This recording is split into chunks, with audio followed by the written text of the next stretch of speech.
Seriously, though, we've heard a lot about extremism recently, a nastier, harsher atmosphere everywhere, more abuse and bother boy behavior, less friendliness and tolerance and respect for opponents. All right, but what we never hear about extremism is its advantages. Well, the biggest advantage of extremism is that it makes you feel good, because it provides you with enemies. Let me explain.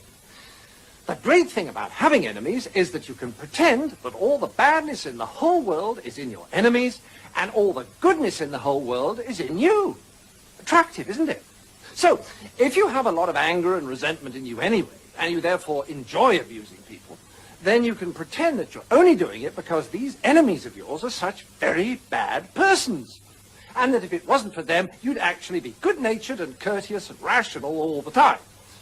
So, if you want to feel good, become an extremist. Okay, now you have a choice. If you join the hard left, they'll give you their list of authorized enemies. Almost all kinds of authority, especially the police, the city, Americans, judges, multinational corporations, public schools, furriers, newspaper owners, fox hunters, generals, class traitors, and, of course, moderates. Or, if you'd rather be an extremist on the hard right, no problem, fine, you still get a lovely list of enemies, only they're different ones.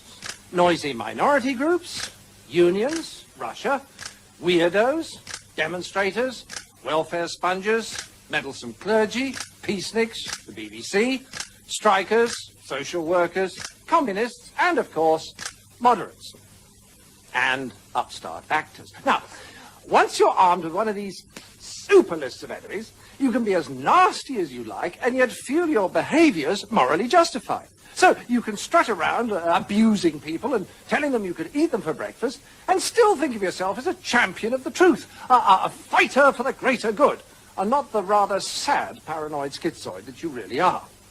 And all this explains what we've seen at party conferences. Everyone's sitting there looking grim and bored, and then a speaker gets up with real fire in his belly as well as dyspepsia, and he says, "The other party really are the most awful bunch of rotters, the most left-wing or right-wing bunch there's ever been in this great country of ours, and it would be a disaster if they ever got into power, or held on to power. That's all we must get into power, or hold on to power, but that's going to be a tremendous fight, a terrific struggle, and we can't relax and enjoy ourselves. No, we must struggle and fight and fight, and struggle and struggle and struggle, and fight against these enemies, and then struggle a little bit more at the end of that."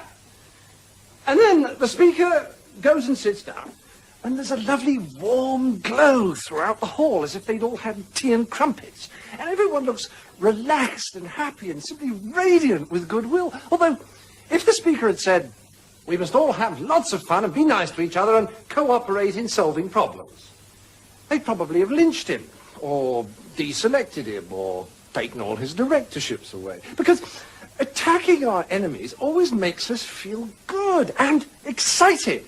In fact, just about the only disadvantage to extremism is that it can never solve problems. But then, solving problems is a real bore compared with hailing victory and swearing to smash capitalism and crush socialism and generally feeling good. I mean, solving problems involves frustrating things like listening to people with different views and learning from them.